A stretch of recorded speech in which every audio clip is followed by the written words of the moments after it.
Harihara Veeramallu cinema నుంచి ఒక promo song వచ్చింది. సో అది విన్న తర్వాత చాలా మంది గూస్ బంప్స్ అంటున్నారు. మీకు ఎట్లా అనిపించింది? గూస్ బంప్స్ అన్న ఆఫ్ కోర్స్ అన్నయ్య కదా అక్కడ, మరి ఆ మాత్రం ఉండకపోతే వేస్ట్ అది.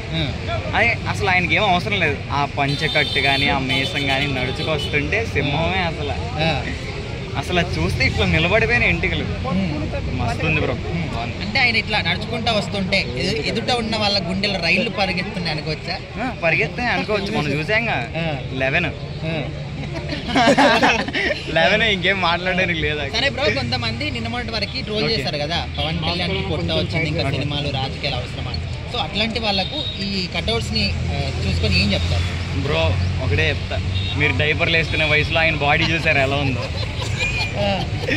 ఇప్పుడు అయితే ఏదో రాజకీయాల మీద పడి బాడీని చూసుకోవట్లేదు, కానీ మీరు డైపర్లు వేసుకునే వయసులో ఆయన బాడీ చూసారు ఎట్లుందో. షేక్ ఆడిచ్చిండు బ్రో అప్పుడే. ఏంటి బ్రో అన్నయ్య అంటారు మీరు? ట్రోలర్స్ అంటారా? ఇంకా ఉండేవాళ్ళే ఎలాగో పట్టించుకోం కాబట్టి.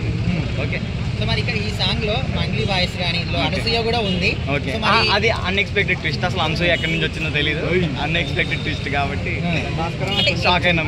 ఉండబోతుందని ఎక్స్పెక్ట్ చేస్తున్నారు మీరు? ఫుల్ సాంగ్ కానీ సినిమా కానీ? సినిమా అయితే బాగుంటుంది బ్రో, ఎందుకంటే అన్నయ్య సెలక్షన్ తెలిసిందే కదా, పిచ్చి తీసుకోడు, తీసుకుంటాడు కాబట్టి సినిమా ఈజ్ ఓకే, బాగుంటుందని అనుకుంటున్నాం. సాంగ్స్ అంటారా, మొన్న మాట వినాలి సాంగ్ అయితే అసలు లూప్లో ఇంటర్నే ఉన్నాం కూర్చొని నేను మా ఫ్రెండ్స్ అయితే. చాలా బాగుంది సాంగ్. ఈ సాంగ్ ఫుల్ సాంగ్ వచ్చాక చెప్తాం దీని గురించి. మరి అయితే ఇప్పటికే మన తెలుగు సినిమా ఇండస్ట్రీలో కొన్ని మంచి హిట్లు సాధించాయి, హై లెవెల్లో ఉన్నాయి ఇప్పుడు. సో మరి అలాంటి రికార్డ్స్ అన్నీ కూడా బదలగొడతా అనుకోవచ్చా హరిహర వీరమల్లు? హరిహర వీరమల్లు నిజం చెప్పాలంటే హరిహర వీరమల్లు అంతా లేదు, ఓజీ వస్తుంది కదా అప్పుడు మాట్లాడుకుందాం. ఓజీ అంటారా? ఓజీ అంతే. అప్పుడు తమన్ అన్నాడు కదా, నిజం పెంచుకుంటున్నా ఓజీ కోసం అని. అంతే ఓజీ అంతే, ఇంకేం చెప్పాలి.